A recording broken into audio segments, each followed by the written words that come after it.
আল্লাহর হাবিব সাল্লাল্লাহু আলাইহি ওয়াসাল্লাম ছোট ছোট সূরাগুলো দিয়ে ফরজ সালাতের ইমামতি করতে উদ্বুদ্ধ করতেন। আল্লাহর হাবিব সাল্লাল্লাহু আলাইহি ওয়াসাল্লাম বিভিন্ন হাদিসে বলেছেন যে তোমরা যখন ইমামতি করবে তখন তোমার পেছনে যারা আছে তাদের দিকেও খেয়াল রাখবে।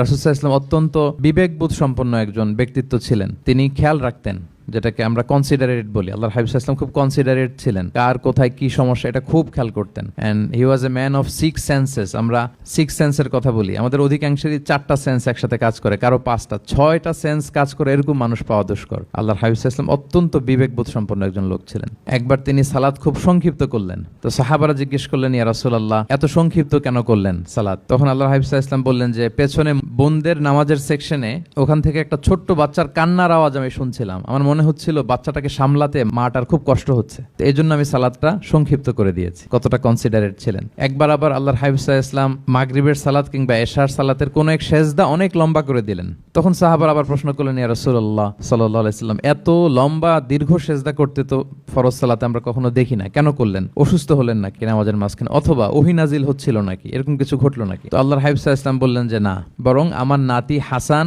আমি সেজদারত অবস্থায় আমার পিঠের উপরে চড়ে বসেছিল, আমি অপেক্ষা করছিলাম যতক্ষণ না তার খেলা শেষ না হয়, তার প্রয়োজন পূরণ না হয়, ততক্ষণ আমি সেজদায় লুটিয়ে পড়েছিলাম। হাসান যখন নেমেছে, তার প্রয়োজন পূরণ হয়েছে, আমি আবার সেজদা থেকে উঠে দাঁড়িয়েছি। আল্লাহর হাবিব সাল্লাল্লাহু আলাইহি ওয়াসাল্লাম কতটা কনসিডারেট ছিলেন।